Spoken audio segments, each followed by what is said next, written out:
Welcome to the Your Canadian Ancestry YouTube channel. If you find these videos helpful, please like and subscribe. It helps support the channel and helps more people find the channel as well. Today's video will be a walkthrough of the CIT0001, which is the application for Canadian citizenship by descent.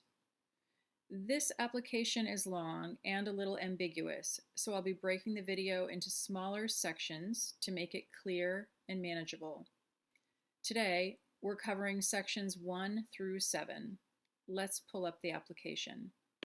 Up at the top, under the part where it says Important, we are going to look at these top 4 boxes where it says, do any of these apply to you? And we're assuming that you were born outside Canada, that you do not currently have a citizenship certificate, and that you're applying for citizenship by descent. So the first box says, I need to replace my citizenship certificate. We're not checking that box because that means you already had a citizenship certificate. And the second box says, I want to pass down my Canadian citizenship to my child born outside Canada. And we're not checking that box. That applies to someone who is already recognized as a Canadian citizen. The third box, I never had a citizenship certificate and I was born outside Canada and my parent was a Canadian citizen before I was born. This is the one we're going to check.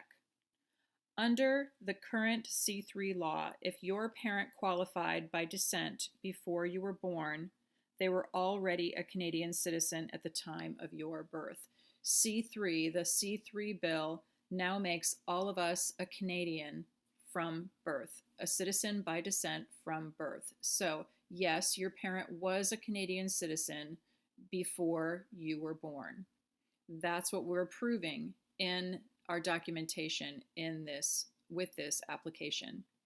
And then the last one, I think I'm a Canadian and I want to know for sure. That's for people who are uncertain of their status, potentially had status before, maybe don't remember what their status is, maybe they went to college in Canada, maybe they were born in Canada but on a military base to American parents. They're not certain if they're a Canadian, different scenarios like that.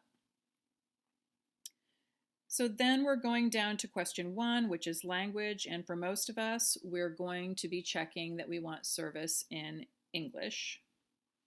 And then question 2 is provide your UCI number if you have one. And if you've never dealt with Canadian immigration before, you likely don't have a UCI number. You can write not applicable. Or if you potentially, if you know that you had a UCI number before, but you don't remember it, or if you're unsure, you can write unknown in that box.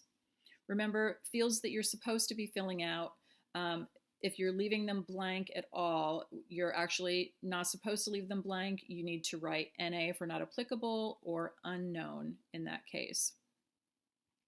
And number 3, reason for application. Are you replacing a citizenship certificate? No. Okay, because of no, we're skipping to section 4. When we're told to skip, we don't need to write NA in those sections. They are telling us to skip to section 4. So we'll scroll down to 4. Citizenship certificate type. Please choose the type of citizenship certificate you would like to receive. You can only choose one, unfortunately, paper or digital electronic format, and that's just personal preference. So whichever you would like, both are equally valid proof of citizenship. I'm going to choose paper. And then question 5, section 5, tell us about yourself. So you're going to fill in your surname, which is your last name, and you're going to fill it in as it appears on your birth certificate. So for women, your maiden name appears on your birth certificate. Whatever it says for your last name on your birth certificate, you're going to write this in exactly as it appears. You're going to put it right here. And your given name or names, that's first and middle name, as they appear on your birth certificate. If it is misspelled on your birth certificate, copy it exactly. If it includes your middle name, include it. You're going to match it precisely. Then you're going to put in your date of birth and notice that it's year, month, day, and make sure you're going to put it in there in that order. Your place of birth, city and state, country of birth, or territory. And you'll see that there are only two choices here, Canada or other. We're going to check other. And then if it's not on the list, we're going to specify. And so we're putting in USA, the United States of America. And then we're going to come over to gender. And you're going to select your gender. And then you can enter your height in centimeters, or most of us, I think, will be entering it in feet and inches, and your eye color. And then the next box, still in section 5, is having you list any other names, current, former, or former married names, aliases, nicknames, and these will not appear on your citizenship certificate, but they want you to include them. And then moving on to section 6, are you requesting a change to the personal details you have provided above? If you want your married name or any name different from the name that's on your birth certificate to appear on your citizenship certificate, then you must check yes. Select I want a different name to appear and enter your requested surname and given name.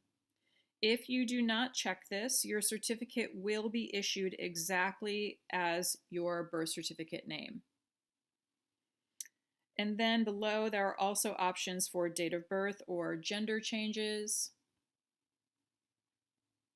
And be sure to click the blue links here, and here, and here, and review the documentation requirements if selecting any of these here in section 6. So, if you are a woman who is married and your surname changed with marriage and you want a different name to appear, you'll check I want a different name, and you'll put your current name, which has to be the same name that's showing on your marriage certificate, which is the document that you will take a copy of to send along to prove your name change. And question 7, birth certificate. Will you provide a birth certificate that was changed or replaced? For most people, that would be no. This question refers to whether the legal birth record itself, the original record, was amended or reissued. It does not mean that you ordered a new copy recently. If, however, your original birth record was legally altered, then you would answer yes, and then there's a box for you to explain right here. Otherwise, no. This completes sections 1 through 7. In the next video, we'll go over section 8, the parent section.